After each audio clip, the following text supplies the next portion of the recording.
This is the basic law of life. And dear listeners, it is spiritual in its nature. If man failed to do everything in his power to protect his life, as a result of such neglect lost his life, then the destiny for which the soul came to earth would end there.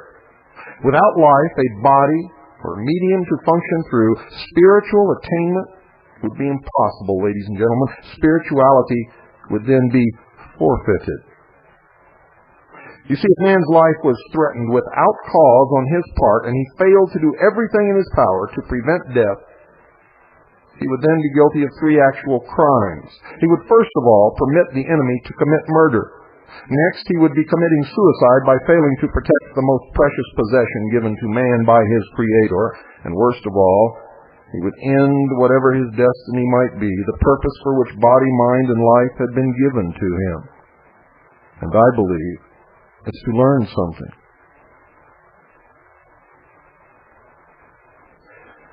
In one respect, man is forced to be a warring, not a murdering creature. And I might inject here that the Ten Commandments does not say, in its original form, thou shalt not kill. It says, ladies and gentlemen, and you can check this, if you wish, go to the original Hebrew and Greek. It says, thou shalt not murder. So in one respect, man is forced to be a warring, not a murdering creature. From his birth, the law of self-preservation forces him to be on guard against every inimical force attempting to destroy him by one means or another. He must be on the alert to prevent man, natural forces, or his own carnal desires to betray him into acts of degradation. Man is a warring creature, but his war, I tell you, his war is an honorable one. It is one of protection. First himself, so that he may protect those he is responsible for, but in doing so must not take unfair advantage of others, nor be guilty of unrighteousness. The nature of this was and is actually spiritual. It is the battle of righteousness against evil. It is a war biblically spoken of as taking place in heaven because it is waged within man's spiritual nature. He fights to fulfill destiny and to finally create heaven on earth for himself and others who follow.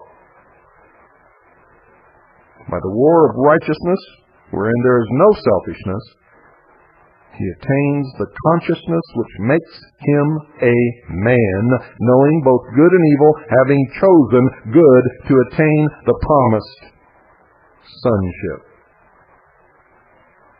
Notice, you must choose. You must choose. Each and every one of you listening to this broadcast tonight must choose, and you must choose very quickly. You might ask, is there actually a need for some form of evil in the life of man? Was this, together with some form of fear, ordained in the beginning?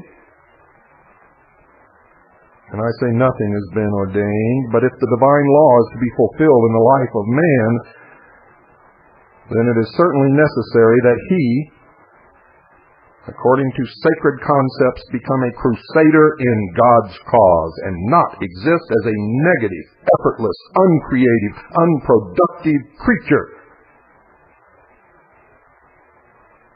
A leech, a parasite upon the rest. The first command is that he must become a man in the true sense of the term, and this implies that he must prepare himself to meet the enemy that is ever alert to destroy the best that he has created. He must meet evil as the soldier meets the enemy. Doing this in the righteousness of his conscience neutralizes fear. Many of you call and ask me, Bill, aren't you afraid?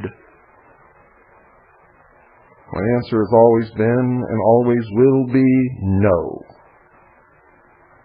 No, no, and no.